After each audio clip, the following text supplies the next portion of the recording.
in this lesson, we're going to discuss a strategy for integration. And what this kind of functions as is a review of all the integration techniques you have learned so far. Really, the techniques that we've learned so far are the techniques that you're going to learn. They are the common techniques, and we aren't going to learn anything else. The two remaining topics in this unit that we will cover are actually a little bit different. So no more techniques for integration.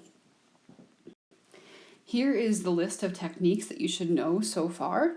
The first thing is the substitution method, which technically is from Calc 1. So the next method we discussed was integration by parts. That's a good thing to try if the function inside your integrand is a product of some type. So a trigonometric substitution in those, that's when you see things like combinations of sines and cosines to powers, or tangents and secants, or cosecants and cotangents, and you try to use some type of identity to make this something you can use with a u sub. Trigonometric integrals often involve some sort of radical of some form. Partial fractions, we'll see that. It's pretty obvious you're going to have something over a ratio, and you have to decompose that fraction. And then the last thing, this is kind of just a general summary, is that it is often the case that methods are combined, as in first you make a substitution and then you end up with integration by parts, or you do a substitution and then partial fractions. So often it will be the case that we will do more than one method. And with many things, it's just good to try something. And if you try and fail, revert to the next method. My default here is just to first I see if the substitution method works. If it works, I go with it. If it doesn't, I try integration by parts. And then trig substitutions. You kind of can go in the order that the stuff was taught to you, unless you can obviously spot what method it is. So here it'd be super, super awesome if we could just u sub the denominators. The question is that okay? And you remember that u subs will work as long as the derivative of what you're substituting appears in your integral. And if we so the question we ask ourselves is, if we let u equal 1 minus sine x, does the derivative of this appear elsewhere in our expression? It does. The derivative of this is negative cosine of x dx. And before you get upset that we don't have negative cosine x, we just have positive cosine x, remember you can move the negative over and you can replace cosine of x dx with negative du. So this is just a simple u substitution, nothing funny there. And it becomes the integral of negative du over u, which is negative ln, absolute value of u, plus c, or negative ln, absolute value 1 minus sine of x, plus c.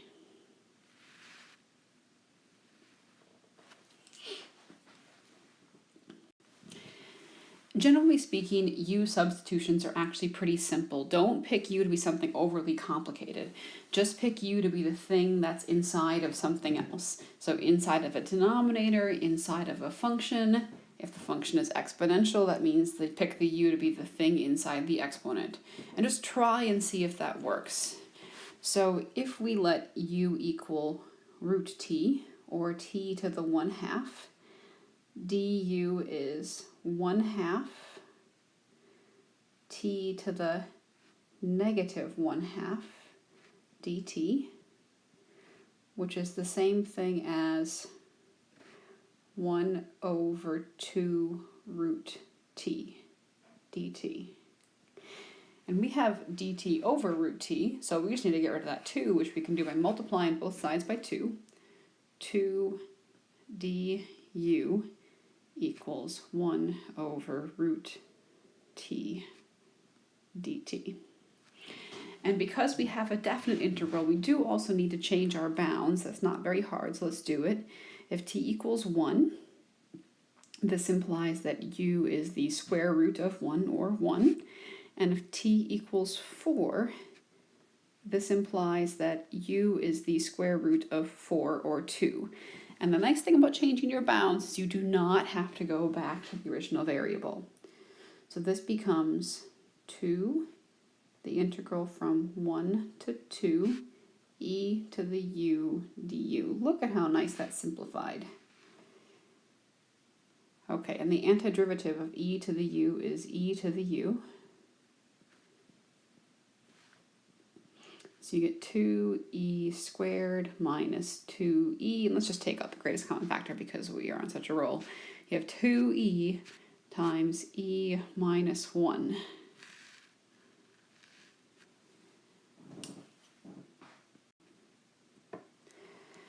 Now my guess with this one would be to try integration by parts. So substitution doesn't work. You can't let u equal 1 plus x squared because there isn't an x anywhere else.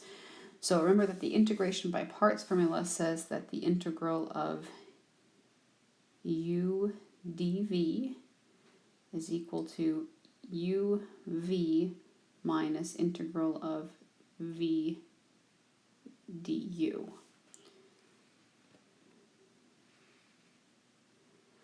Okay, so to do this, we're going to let u equal ln of 1 plus x squared. Du is then 2 over 2x over 1 plus x squared dx. That 2x comes from the chain rule. dv is equal to dx, and v is just equal to x.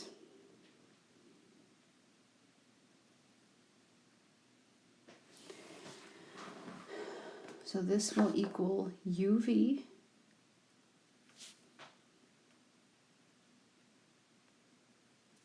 so x ln of 1 plus x squared minus the integral of v du, so minus the integral of 2x squared over 1 plus x squared dx. So integration by parts is actually the right way to go in this particular example. Now the only thing that's a little bit funky is that this integral that comes out, so this next part right here, is one for which you actually have to do long division before you proceed. So one of the hardest things about calculus 2 is you got to remember so much information from so many other places. So what we're doing is we're dividing x squared plus 1 into 2x squared. So you think, well, what do I multiply x squared by to make it match 2x squared? The answer is 2. 2 times x squared plus 1 is 2x squared plus 2. And just like regular long division for numbers, you take this and you subtract it, and a remainder is negative 2. So what that means is this integral, so our x ln of 1 plus x squared just kind of hangs out. We have minus the integral of 2 minus 2 over x squared plus 1 dx. And we can integrate each term separately, and we can also distribute the negative. So that means we have x ln of 1 plus x squared minus the integral of 2 dx plus the integral of 2 over x squared plus 1 dx. So now we have x ln of 1 plus x squared minus 2x plus 2 times arctan, or tan inverse, same thing, plus c. So that was a little bit complicated, so you've got to make sure that even though integration by parts is correct, and you probably can guess that you know how to do the second piece. So that's kind of a combination of stuff from the integration by parts section and the partial fractions section. All right, this one I think is pretty obviously partial fractions. So you have to find the coefficients, and it's one of those irreducible quadratic businesses. So we have 2x minus 3 over the factored form of that denominator is x over x squared plus 3. So remember the decomposition for that is some constant a over x plus some linear function bx plus c over x squared plus 3. And we take and multiply this whole thing by x times x plus 3, and we have 2x minus 3 equals a times x squared plus 3 plus bx plus c times x. Now, in this case, the whole plugging in numbers to make things go away isn't going to work. And the reason is because no number you plug into that expression will be 0. So it really is the case you have to know the whole system of equations method as well. And it's not very hard for this one. So we have 2x minus 3 equals ax squared plus 3a plus bx squared plus cx. And just grouping like terms, we've got x squared times a plus b plus cx plus 3a. And because that has to equal 2x minus 3, it gives you hints as to the relationships between a, b, and c. So first, the easy one. Notice that negative 3 is the constant, 3a is the constant. So negative 3 has to equal 3a, and therefore a must equal negative 1. Next, there's another easy one. You know that c is the only thing in front of an x on this side. 2 is the only thing in front of an x on that side. So 2 must equal c. Awesome. And then you have a coefficient in front of the x squared on this right side, but no x squared on the left side. That means that the coefficient of x squared had to be 0. So that means that a plus b has to equal 0. And you know that a is negative 1, so negative 1 plus b has to equal 0, and therefore b equals 1. And in these questions, most of the work is this algebra that finds these coefficients. The integration often isn't super tricky, although this one is a little bit harder than most. So here we go. So now we know that that integral is the same thing as the integral of a over x, so negative 1 over x, plus bx plus c, so plus 1x plus 2 over x squared plus 3.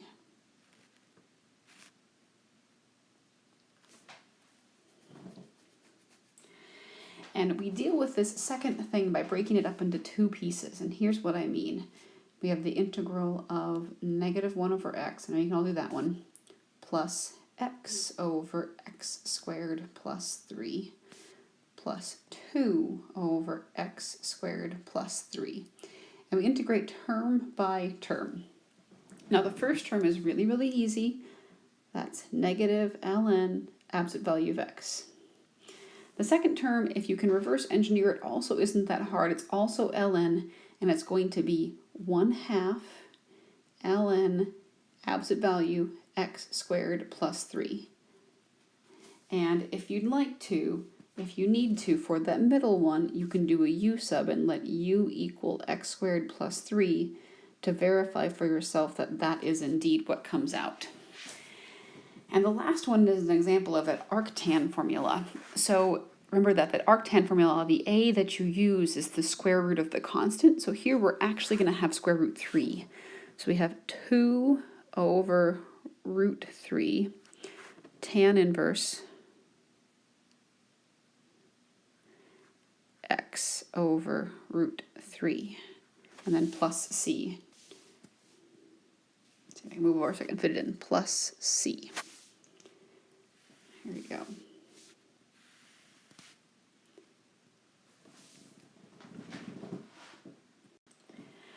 All right, well, it's a product, so let's try integration by parts. And The kicker here is how to pick u and v. So the formula is this will equal uv minus the integral of v du. So we have to choose u to be something that hopefully goes away when we repeatedly differentiate. So hopefully we can let u equal x. And then du will equal dx. dv is something we can integrate. So can we integrate secant x tan x? Yes, we can. The antiderivative of secant tan, you should all know, is secant.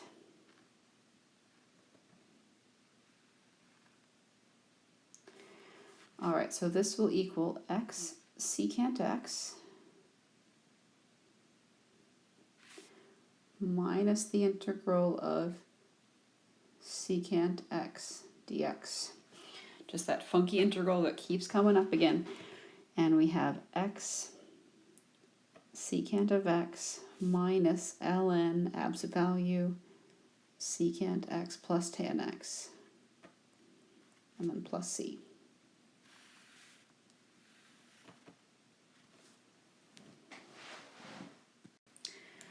All right, some powers of sine and cosine. Okay, don't want to do integration by parts. Probably some kind of trigonometric rule.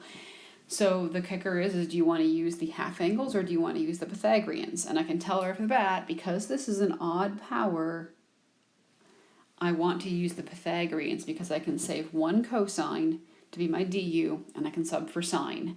So if the powers were both even, you'd have to use the half angles. If one of the powers is odd, you can use the Pythagorean stuff. Don't you dare use a reduction formula copied down from Wolfram Alpha. Bad. So we're going to eventually let u equal sine. And then du will be cosine. But before we do that, we have to make sure that there's only one cosine left. Every other cosine's been changed to a sine. So first, let's think about this as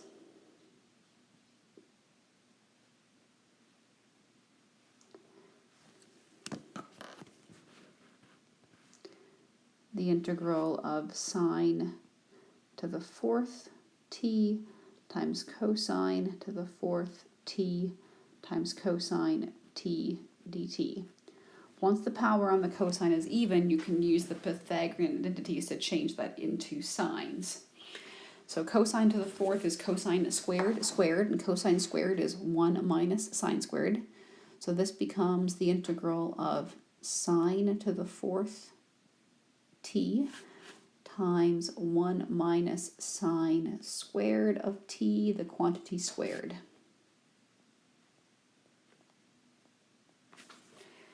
And then sine is your u. So we have u to the fourth, 1 minus u squared du. And expand out to your 1 minus u squared. You have the integral of u to the fourth, 1 minus 2u squared plus u to the fourth, or integral u to the fourth minus 2 u to the sixth plus u to the eighth. And just to save some time, so I think y'all can get this, I'm going to both anti-differentiate and plug my u back in at the same time. So the antiderivative of u to the fourth is 1/5 u to the fifth. So we've got 1/5 sine to the fifth t. The antiderivative of u to the sixth is u to the seventh. So minus 2/7 sine to the seventh t. And then plus 1/9 sine to the 9th t plus c.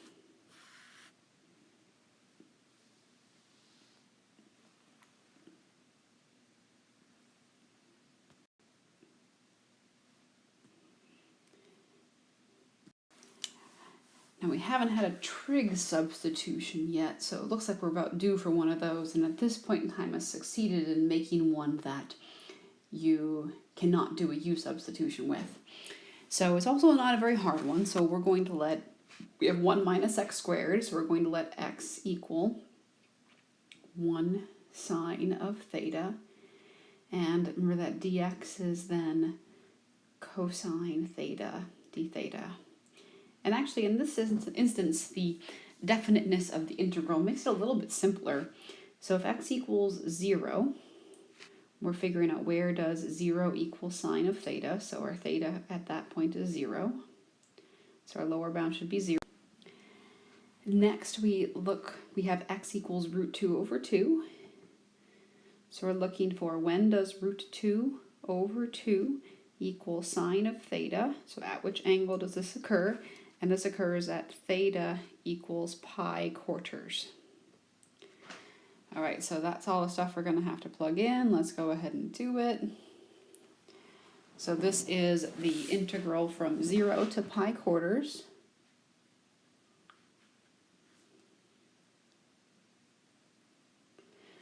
All right, x squared will give us sine squared of theta times cosine of theta d theta over the square root of 1 minus sine squared theta. Now hopefully you're getting pretty good at these Pythagorean simplifications. 1 minus sine squared of theta is just cosine squared theta, which then roots to cosine, canceling the cosine in the numerator. So we now just have the integral from 0 to pi quarters of sine squared of theta. And to evaluate this, we use the half angle stuff. So this will be 1/2 times the integral from 0 to pi quarters, 1 minus cosine of 2 theta, and we have 1/2 times theta, antiderivative of 1, minus 1/2 sine of 2 theta, evaluated from 0 to pi quarters. Now let's input everything. So first actually because we have bounds, we don't have to go back to x's. All we have to do is plug in these numbers. It's the nice thing about changing your bounds is there's no need to do the back substitution and the triangle. If you do, you won't be wrong. It's just going to be a lot more work. So we have 1/2 times pi quarters minus 1/2 sine of, that'll be pi over 2.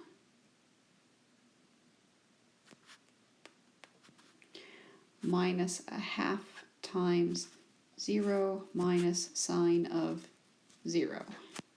Well, I mean 1/2 sine of 0 technically, but since sine of 0 is 0, that doesn't actually matter.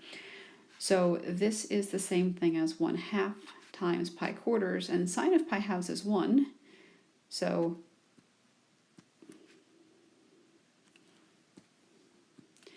pi quarters, 1/2 times 1 will be 1/2. And that's the same thing as pi eighths minus a quarter.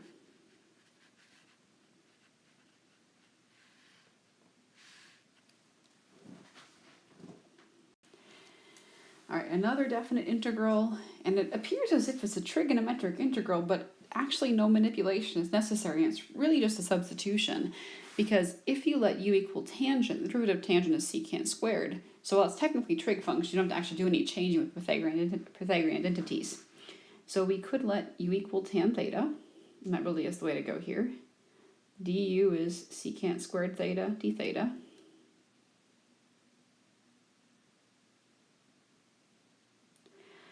And if theta is equal to 0, u is also 0 because tangent of 0 is 0. And if theta equals pi quarters, u is tangent of pi quarters. So sine of pi quarters over cosine pi quarters is root 2 over 2 over root 2 over 2, which is 1. This is going to simplify a lot. So this becomes the integral from 0 to 1, u to the third du, which anti-differentiates to 1/4 u to the fourth, which is 1/4 minus 0, so 1/4. There you go.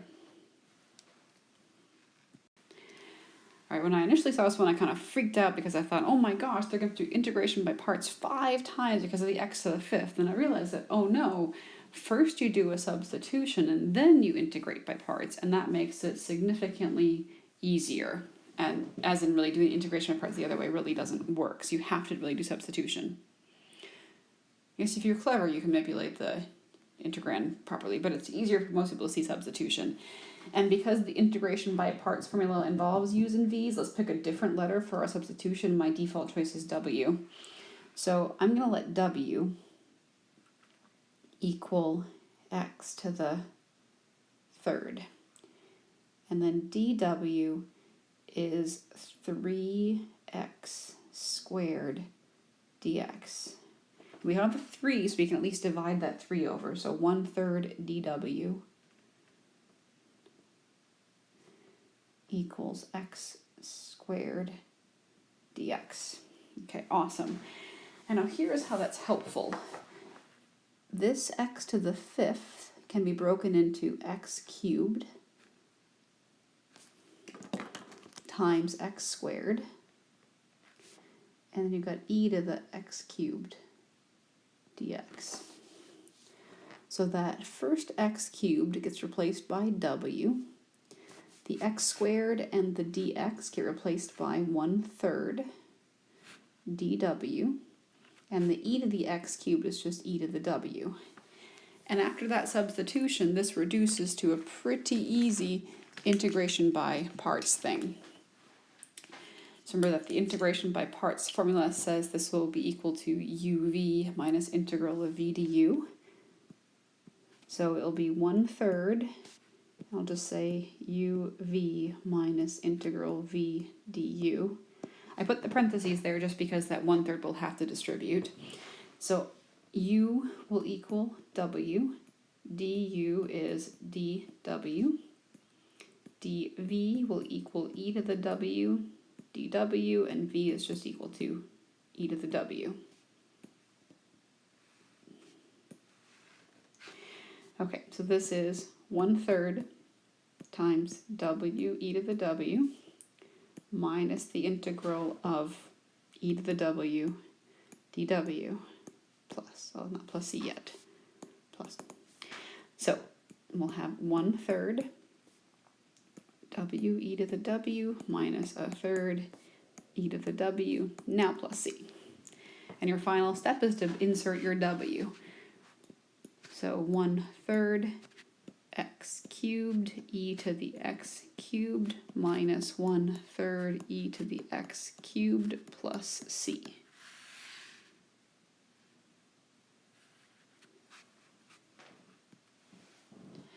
So just to summarize, that was an integral which was first substitution and then integration by parts. So substitution first and then parts. If you're clever, you can avoid the substitution by just picking out the right function to anti-differentiate. That's also possible, but I think that this way is a little bit simpler. This one's going to be a combination of algebra and trig and parts. So the first thing I see that squared, I'm like, I gotta expand this stuff. So when this gets expanded, we have the integral of x squared plus 2x sine x plus sine squared of x dx. And there's a lot of combinations of stuff going on here. So the integral of x squared is super easy. No one should get that wrong, x squared dx. And we have plus twice the integral of x sine x.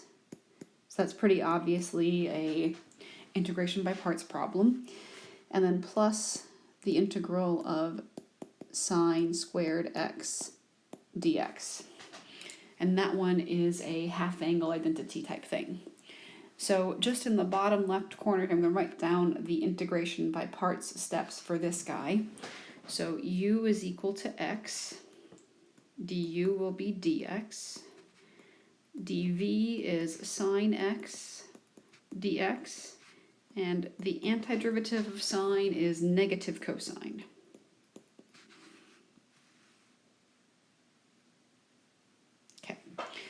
So let's do the first integral, 1/3 x cubed plus 2 times, so uv negative x cosine x plus v minus v du, which becomes plus because of my double negative, so plus the integral of cosine x dx. All right, plus, use the half angled entity, 1/2 the integral of 1 minus cosine of 2x dx. All right, and let's just keep going. 1/3 x cubed minus 2x cosine of x. The integral of cosine is sine, and this 2 distributes, so this 2. So plus 2 sine x, and then plus 1/2 times x minus 1/2 sine of 2x. Then don't forget the plus c.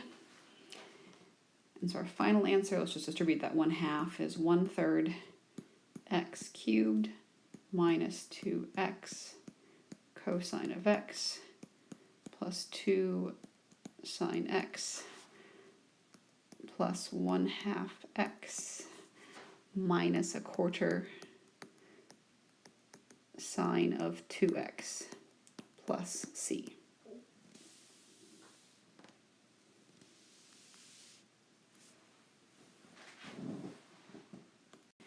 And the final example I have is what I would consider a very, very tricky substitution. So the first thing that I see here in this example is that there's a greatest common factor in the denominator. So I'm just going to take that out.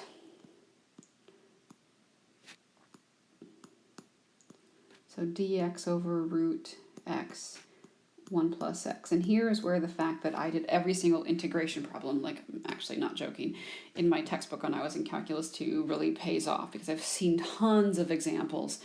And I can tell that if I were to let u equal root x, the derivative of root x ends up being like an over root x with a number.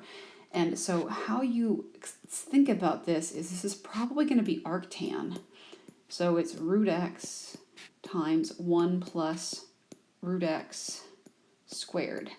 And you let u equal root x. And du is then 1/2 x to the negative 1/2 dx, or du is 1 over 2 root x dx, or 2 du equals 1 over root x dx. So this over x is part of your 2 du, and this x is your u. So this becomes twice the integral 1 over 1 plus u squared, which is 2 inverse tangent of u plus c, or 2 tan inverse of root x plus c.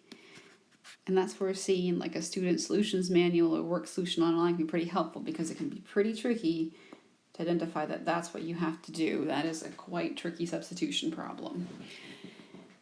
If there's anything you can't figure out, just let me know. Good luck.